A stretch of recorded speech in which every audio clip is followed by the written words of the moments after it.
Well, thank you, everybody. It's so nice to see you. My name is David Plyler. I'm with the Concert Office of the Library of Congress Music Division. And it is a real distinct pleasure for me to be able to be here with some of our artists performing tonight.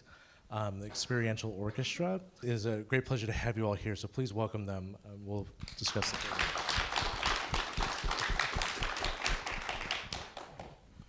I think we'll just go ahead and start. We wanted to tell you a little bit about how this kind of concept came into being, because we've been talking about it for about 2 years or so now.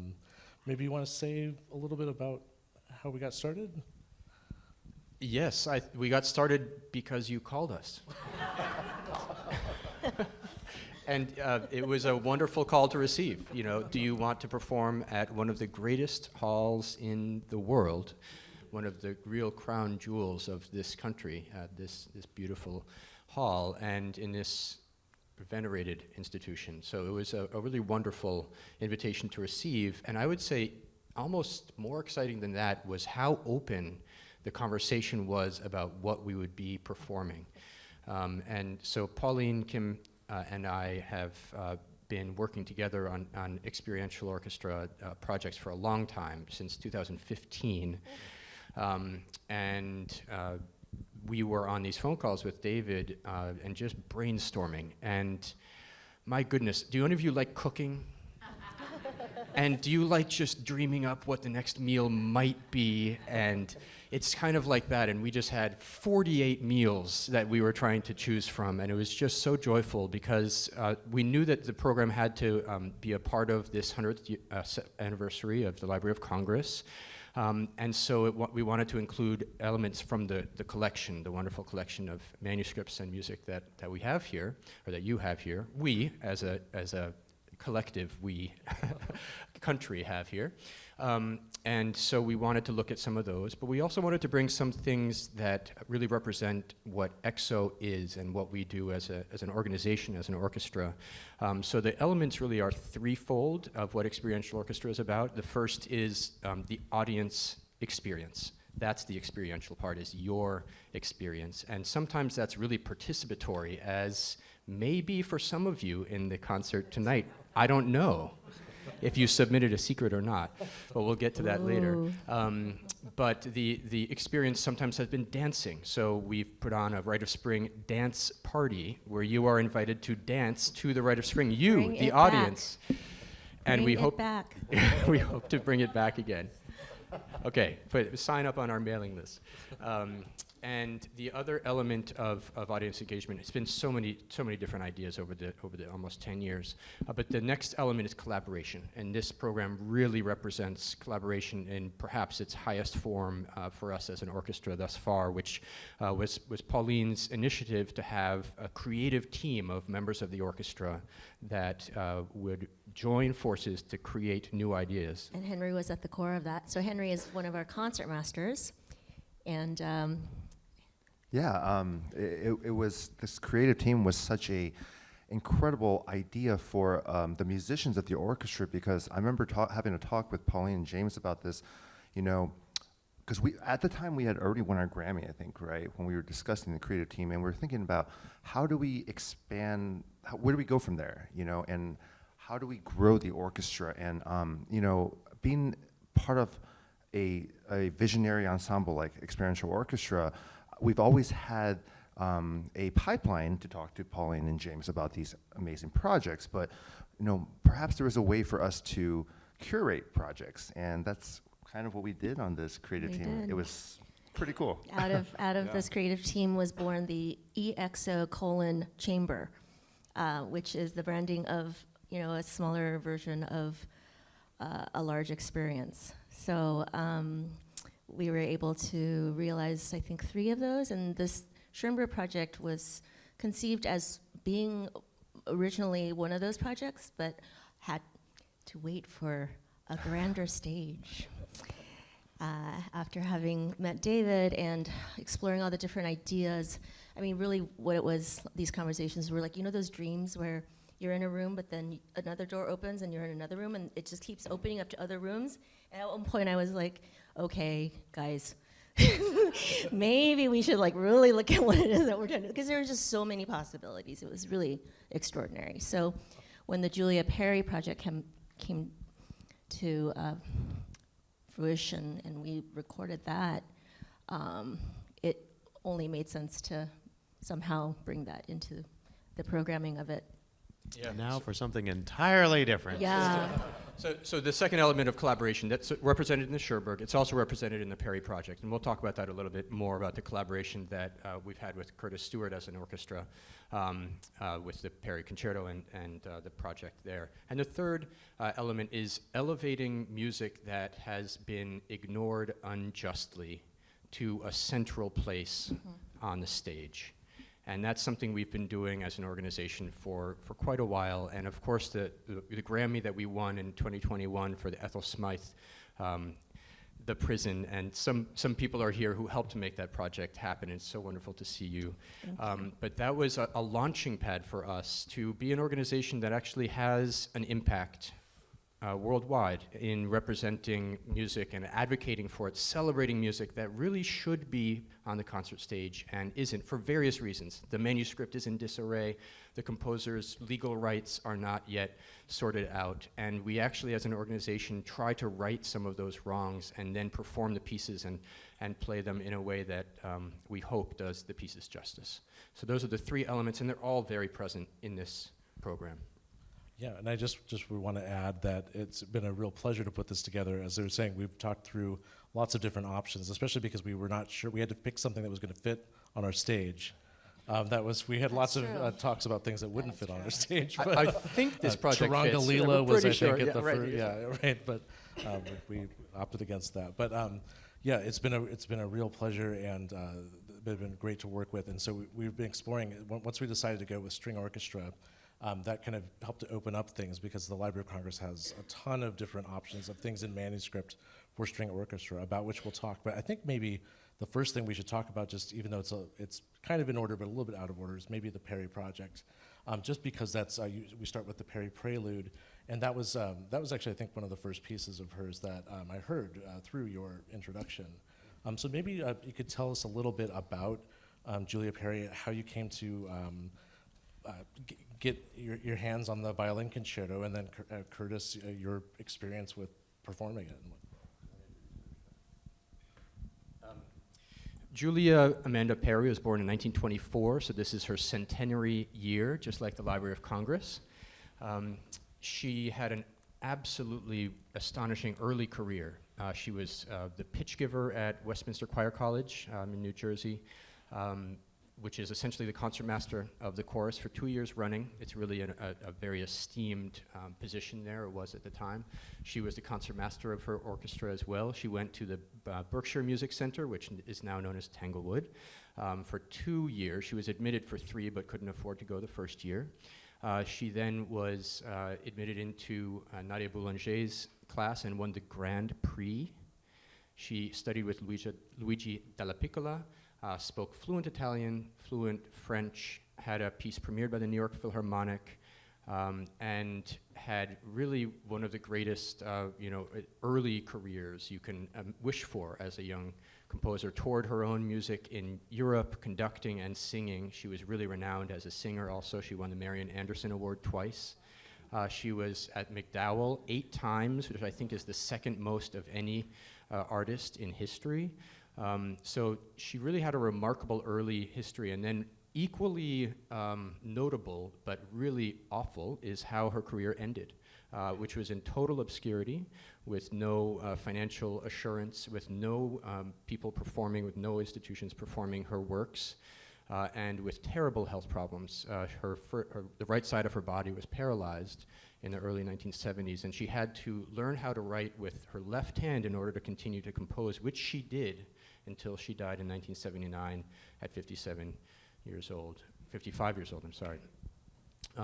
So a tragically early death. And to know that context, how much promise, how much possibility, and then to be in a position where none of her works were being performed, the strength and courage it shows and really shows all of us what is possible, I think, with the human spirit, is to know the value of her own work such that she did not let that stop her from composing, and in fact continued to revise her own works, including the violin concerto. Up to 2 years before her death, she took a work that she had written a decade and a half before and revised it without any hope of it being heard, but knowing and trusting, hopefully, that at some point it would be heard after her death. So Julia Perry, I think, is a true hero and someone who we can look to with great pride as Americans, as someone who represents our character and the best of us. That's about it, Julia Perry. The Prelude itself was composed in 1946 when she was 22 years old, and then she revised it in 1962 and said, crossed out Lament, which was the first title, and wrote Prelude, and then under that said, version available for strings, but that version was not available. We can't find it. And like almost half or more of her nearly 100 works, it is lost. At her death, she had only 13 works that were eventually in publication and copyright. The rest of her works were unpublished and therefore unperformable. And so for the past 4 years, Experiential Orchestra and I have been a part of a consortium globally, worldwide, internationally, to help to advocate for Julia Perry, including the legal rights. And I am very excited to announce that yesterday, VDemus, which is a nonprofit organization, has been granted the copyright to Julia Perry's unpublished works and has entered into a distribution arrangement with Boozy and Hawkes. And now, as of yesterday, her music is now distributed by one of the largest music publishers in the world. So this is a great moment in history, I think, for her music, and we are so excited to be a part of that. And this is it's been 7 years in the works that you've been. It's hard to keep track. Right? I mean, yeah. this goes beyond, even any conversations that Yeah. I knew about, and it's quite something. Congratulations. Yes. So, round of applause for Julia Perry, Yes. finally Perry. having her music accessible. So that's the shortest piece in the program. We have to talk about a lot of more music. That's 3 minutes at the beginning. We have to get to everything else. No, but this is all very good, introduction to it. So we'll come back to the violin concerto in just a moment. Then, the next piece that's on the program is by Alan Hovhaness. The Library of Congress has a large number of his works in manuscript. However, it's only a fraction of what he wrote because he's one of the more prolific composers of the 20th century. And so there were a number of options actually for string orchestra that we could have looked at, but there's kind of an interesting story here with In Memory of an Artist, because it's always just labeled as In Memory of an Artist with the opus number 163, and I had in mind that it was one particular piece, and that because based on what our manuscript was, which was actually post-dates the piece that we're going to hear by 10 years. So the manuscript that we have at the Library of Congress is a completely different version, but still related to it. And but actually the 1958 version, which is what we'll hear tonight, is a lot more energetic, and there's a lot more going on. And it's each one of them I think has great merit, but I'm excited about the one that we're going to hear. And maybe if you want to say a little bit about what the piece is like, just in terms of playing it, because it's a pretty unique kind of piece. It's a fantastic piece. I do have some recommendation for anyone who's a composer, is to not label the same piece, two different pieces by the exact same title and opus number. It's opus 163 for both pieces, but there's a version from 1958, a version from 1968, and they're both wonderful. But yes, this one is in 3 movements. The first movement is this incredible, it's called Fantasy on a Fourth, and so the cellos hold the interval of fourth for the entire movement. And it sets this sense of stasis and calm, and over that there's a viola melody that's absolutely exquisite, and pizzicato color in the upper and lower strings surrounding that. The second movement is really wonderful. It's kind of like a Renaissance fair kind of energy of joy and a dance, and very lively and very joyful and uplifting. And the final piece, the final movement, has one of the coolest effects for string orchestra ever composed. Two of the coolest effects in one movement. The first is this kind of buzzing sound you hear at the very beginning. What is that? Is there a bee in my in my hat? You know, what is this buzzing sound? And it gets louder and louder and louder and louder and louder and louder and louder and louder and louder. And I could go on because it takes a while. And then it gets softer and softer and softer and softer. And then what emerges from that is this gorgeous texture of a kind of hymn in the upper strings, and then the double bass has a solo part that's out of time, senza misura, and it's playing these kind of dun dun dun dun dun dun dun dun, and it's not in any way related to what's happening above, and that's by design. So if anybody turns to you and says, "I think they're lost," they are not lost, and it's this amazing effect of two worlds coexisting. And then the buzz comes back, and then there's this beautiful coda. So it's really an astonishing work of creativity. There's something religious, I think, about it. You know, Hovhannes' Armenian ancestry, and we have a member of the orchestra who's of Armenian descent as well. And at one point in rehearsal, he said, "Guys, this is Armenian sacred music." And there was a pause, and then we started playing, and it all made sense.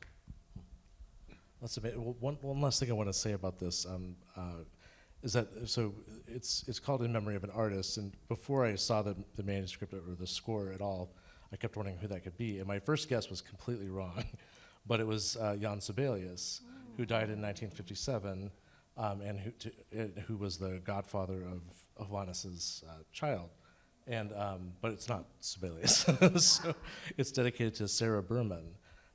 Who was a visual artist. So there's a bit more about that in your in your program, but it's an interesting aspect. It feels almost like a sort of a universal remembrance in some ways, even though I think it is clearly related to her work. And She passed, I think, right before he 57 composed a also, piece, yeah. right, in 1957. And Sarah Berman, I recommend you look up her art and her life history. It's fascinating. Ukrainian, had fled in 1905 to America and had quite an interesting career politically as well as artistically. Was actually not untrained. It says that she had no training. She took one class, one night, her entire career. And prolific beyond belief, kind of like Hovhannes, and her work is now at the Met. I mean, she's really a wonderful person to know about. So I think it's nice to have Hovhannes' piece bring us to her art as well, which isn't as celebrated as it might be. excellent. The next piece of the program is by Irving Fine, and just as a note, this concert is brought to us by the Verna and Irving Fine Endowment at the Library of Congress, which we're very grateful to have because it allows us to do kind of some of these, especially usually American-focused kind of programs, but allows us to kind of dive into music from mid-century, the 20th century. So we have Irving Fine's serious song, Lament for String Orchestra. How's that felt as a piece? Is this something that you've played before, or? Something we will play again. Oh, excellent. It is a superb piece of music. The comment from the orchestra that I kept getting is how rewarding this piece is. It demands a lot. It's a very challenging piece. There's a lot in 10 minutes. It's really quite an emotional journey over the course of the 10 minutes. And what we've been noting is, this is by design, by how we programmed this, but it really is a miniature Verklärte Nacht. For us, at least. The amount of emotional experience that it brings up is similar to Verklärte Nacht, and I think will prepare you for that space. It's really a gorgeous piece. In some ways, a meditation or variations on a theme you hear right at the beginning. If you listen carefully to the inner voices, it continues to percolate and permeate the composition.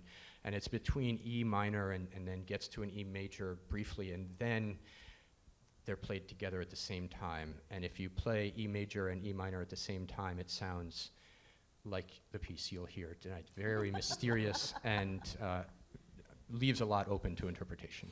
So it's a gorgeous composition and really should be heard more often. Well, thank you. Yeah, we're so pleased that you're playing it, and we don't have it, as you know, we're not able to present orchestras that often, so it's always a pleasure when we are able to, and yeah, thank you for doing it. We appreciate it.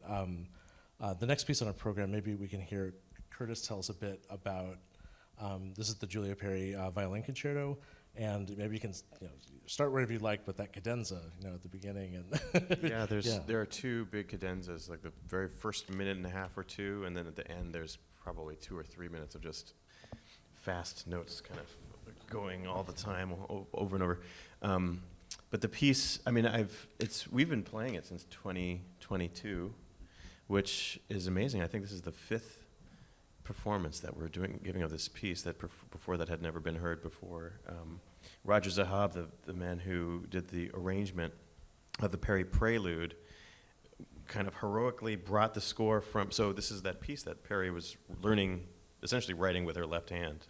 And if you look at the score, it's like all squiggly, and Roger did this very kind of pretty much, I mean, if you look at that, it's just a major act of love that he had to have made to go from the original manuscript to what it looks like now, which is extremely legible. And he gave the premiere performance in Pittsburgh that year, 2022. So it's been an amazing ride for me. I mean, Perry's story is very relatable for me. I mean, I was my mom's caretaker, she was also a violinist and composer, and I watched her stop being able to compose.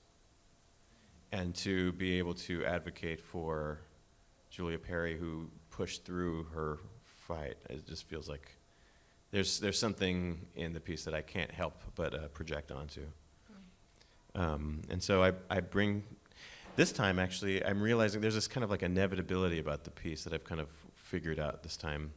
So it goes from this major third, which is very beautiful, to a very dissonant major seventh, and then that pattern repeats a fifth up, and then again a fifth up, and then again a fifth up, and it keeps, there's this kind of like natural unfolding that happens. So we go from this very pleasant thing to this hard thing to a pleasant thing to a hard thing, and it's kind of like life. So that's what I've been looking for in it recently. I'm not sure if I'll be able to achieve that tonight. I'll probably be really nervous, so it'll be mostly a hard thing. But yeah, I mean, it's changed, and the piece has changed my relationship to my violin in a way, because I've been able to find. I've always had a really hard time finding a personal connection to the music that is written by other people. I'm also a composer. But this I immediately felt very connected to, and working with James has just been, he's made space for that, and the orchestra's made space for that, so it just feels very meaningful to me. Thank you so much for that. You've got a couple of different aspects tonight that are different from even those 4 other performances that you've done. One of which is that it's with string orchestra and piano, because when we first were talking about this, we're like, no, we can't do it because it's a big orchestra, and it just would not fit on our stage. But then James is kind of thinking through it, and was like, well, maybe we could just do the piano part, which was her piano version, right? Is that Yes. That's right. So how's that been as far as like a different sort of? We, for the first time, I do this thing where I record everything into my little Ableton. I layer record everything as I learn a piece, so I can hear all the parts and really get into it. And so I had recorded the piano part in, so I was listening to my like Rhodes synthesizer. And the other day, I think it was Wednesday, was the first time that we played with the violin part with the actual piano part. And I was like, this is the piece. There's something about it, even compared to the orchestra version that we just recorded, there's something, you can tell that she was, as a composer, you can just feel that she knew exactly the voicing of the piano. And she knew exactly the balance between the piano and the violin, and the way that the chords would ring out together. It's very, very different than when the winds take that melody and the melody, both the melody and the chord, and play that. When you hear an oboe rubbing against a flute, rubbing against a bassoon, that's very different than a very clean piano chord. And so you can kind of tell, I think that's why I'm getting this inevitability thing, because there's a sense of clarity from just a piano chord, just boom, despite the dissonance. So I'm really enjoying it. That's wonderful. I often get that sense from any type of transcription that it gives you. It's another entryway into the same work that might be familiar to us, but it teaches us something. I would also be really interested in which one she wrote first. Yeah, yeah. She may have, the piano part may not be a transcription at all. Yeah, it says piano reduction by the composer, but that's what it says, and we don't have I don't know the answer to that either. Well, one other aspect of this that you'll be interested to know is that Curtis will be playing on the Chrysler Del Gesù from our library's collection, which is one of the finest violins in the world, I would venture to say. And I'm curious if you're, I don't. There's one violin missing from that cabinet. Oh, wait. I think, right? I mean, I got in last night, but then I got into the building this morning, and it was 11 a.m., and we opened the case, and I was able to play it. It was just like these colors that, just like the instrument just kind of speaks, especially in the lower G and D string. It's just like, there's this kind of body of sound that I'm going to be crying when I give it back to you. I think that's what I'm trying to tell you. Yeah. Well, Not on it. Yeah, I have to hold. Yeah, not on it. it sets off. It has a way of knowing. Like it sets off these alarms. Yeah, it avoids. Right. Thank you. We're so pleased that you're playing it, and we're on the edge of a Chrysler sesquicentennial celebration, which will be. We'll all be celebrating it next year, I'm sure. Just as we are the Schoenberg one this year, which leads us into the final work of the program. And this was, we went back and forth on several pieces, but part of what pushed us over the edge was the fact that this was the 150th birthday of Schoenberg, and the Library of Congress has the sextet version of Verklärte Nacht that was purchased by Mrs. Whittall from Schoenberg at the same time that she purchased the second string quartet and Pierrot Lunaire, which all came at the same time to the Library of Congress. So the Schoenberg riches here are really amazing, and as you know, I'm a big fan of his, so we try to program whenever possible. But it's not often that we get to hear the string orchestra version, and so this, though, is a very special one, and maybe Pauline and Henry, you can talk a bit about how you developed this particular version that we're going to hear tonight, and maybe the background and what we're going to be in for. Yeah, take it. So yes, our version, a reimagined version of the Schoenberg, was the result of this creative team we were talking about earlier, and about how we wanted to align with the vision of experiential orchestra and expand the experience of the audience. The Schoenberg particularly is such an interesting piece for us because it's not uncommon that it's a programmatic piece of music. There's so much of that in our canon. But what's rare about programmatic music is if it's based off source material that's in the third or in the first person. Usually composers choose material that's in the third person because it gives them space to broadly depict a story or picture, and it's a little more ambiguous, but you can paint something with music a little bit more in a broader fashion.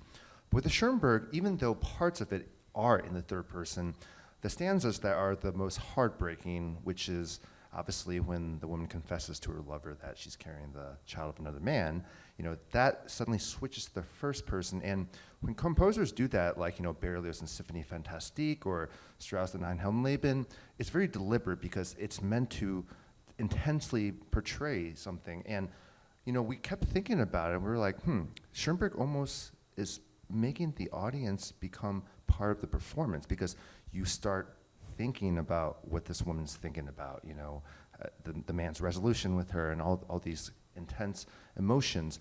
And we thought, why don't we find a way to expand on that? And part of being in New York City is that a lot of our members are very talented besides being musicians, and we had a violinist, or still have a violinist that plays with us, was on our Grammy album that during the pandemic became a New York Times bestseller, Ling Wang, and we're like, why don't we have her re-envision Richard Demel's original poem, but also tap into that audience/performer line and blur it even more by inviting the audience to submit their darkest secrets anonymously, of course, and then we would somehow aleatorically find a way to incorporate this into our performance while Ling Ling narrates and performs the poem while we play this incredible work. And yeah, that's kind of. Yeah, so she modernized basically the source, the concepts of shame and forgiveness and identity into a more relevant topic of today, and so this really gets kind of deep into that aspect while inviting the audience to also participate Yeah. by sharing their confessions. Have any of you? No. There's some Don't bangers. raise your There's hands. some like really heavy ones in there. It's So they are so anonymous. It's really fantastic, and we've been receiving them. And you have no idea. The orchestra has also been invited to submit secrets. So some of us are like, who wrote Looking that? around. And we have no idea. Nobody has any idea who wrote any of these. I hate being a violist. Very funny. We flagged that one. spoiled again. Actually, what I think is really cool about that idea is like all these pieces are kind of been secret, and little secrets in the canon, and so that kind of brings the idea of the whole program to a head, in that there's we're finding these little pockets, and we're finding ourselves in the music that we call classical music. And there's also some of this was going on with music of this time. You think of like Schoenberg's First String Quartet, or later with Berg and the Lyric Suite. They have these kind of secret things that they figured nobody would ever figure out, and unless that one person got that legend or the key that would explain it, which ended up happening in both of those cases. But this is I like that there's this anonymous factor. Hopefully there's nothing terribly incriminating. If any, but These are not the thoughts of Library of Congress. All opinions stated on the stage. There should be a disclaimer. I think we should. yeah.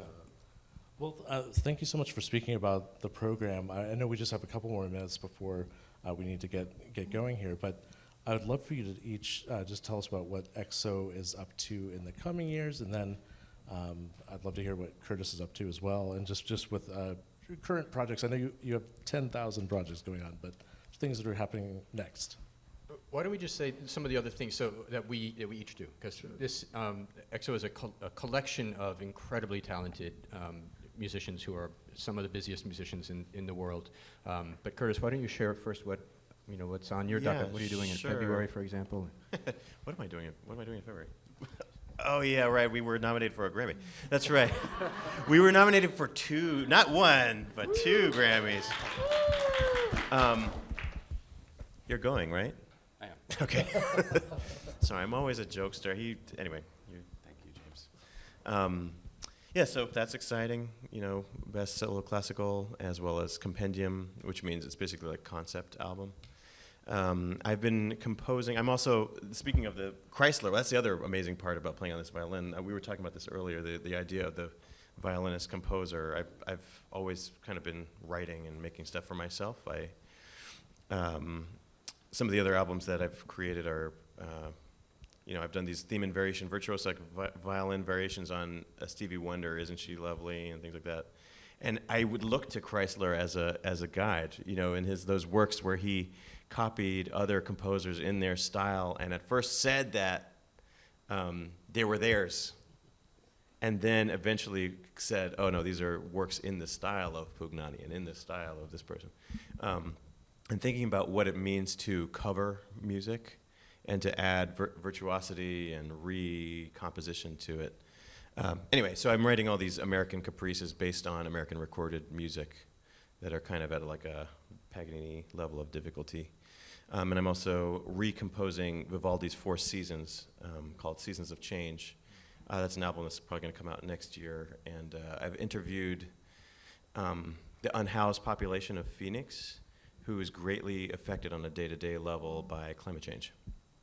And so their words talking about how hard day-to-day life is as the climate gets hotter and hotter and hotter. And we've got these like searingly intense revelations that they've shared with me, and I recorded and they'll be quoted, and it's like these people that we've kind of put over here will be center stage.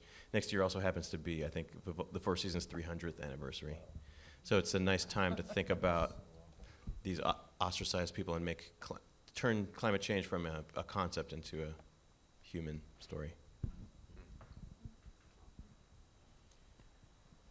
For Experiential Orchestra, I would just ask if you're interested in our work to join our mailing list. It's experientialorchestra.com, and you can go and easily find ways to be in touch with us. So just join our mailing list or write to us, and we'd be happy to share about other projects which we have coming up. For me personally, I have another orchestra in Pennsylvania, Johnstown Symphony, and we have a lot of concerts. And then I'm also guest conducting, was just in Germany, conducting at the Cape Symphony in Cape Cod, and you can also go to my website if you're interested in other things, but I want to make sure that we cover these other fantastic artists who have so much breadth and depth in their work. Well, thank you, James. It's going to be an exciting year. This is my second year leading an orchestra, kind of rebuilding the scene, orchestral scene down in San Antonio, Texas, actually. As some of you probably know, a few years ago, the symphony, which has been in existence there for so long, collapsed and folded and went into bankruptcy. And it's such a vibrant city, very rich in culture, loves music. And this other organization has been able to rein in all that passion and kind of rebuild not just the orchestral scene, but also the education scene, because they are an El Sistema-based organization at heart. Chamber music, but anyways, I'm the concertmaster of the orchestra down there, and it's been a very, very awesome and eye-opening experience. I mean, I've gotten a lot of training, being able to lead an incredible orchestra here in New York, with James and Pauline, but I've been able to use those tools I've learned and really apply it to what I do down in San Antonio. So if you guys are down in San Antonio, please check us out at the Topin Center.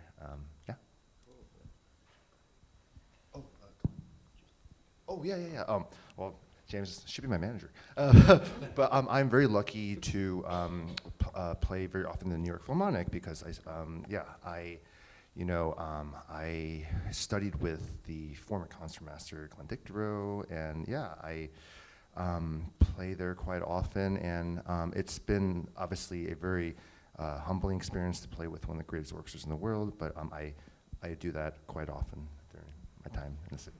It's just been fun to have Glenn Dicterow as kind of advisor to Experiential Orchestra through you, Henry, and commenting on your solos and the recording and everything. Glenn Dicterow, listen to your recording, is a statement that I wasn't expecting when we made this Smythe recording, and it's been wonderful. He also said, wow, what a great orchestra. Like, where can I hear more of them? I'm like, well, at the time we hadn't recorded the new album yet, so which I've shared with him he loves. But so he's, Glenn Dicterow obviously is a huge fan of Experiential Orchestra as well. So. And vice versa. Okay, so I'm going to try to make it brief, but I think that one of the most incredible things about just my time in having been in New York all these years is the opportunities I've had to play with so many incredible musicians, and then being asked to bring them all together for various projects. And Experiential Orchestra is one of those projects that tonight you'll witness, I think, an entire violin section of all concertmasters of some of the most prolific and amazing ensembles in the world. So It's really stressful having a bunch of concertmasters sitting behind you. You sound great, Curtis. It's so stressful. I'm like, bro.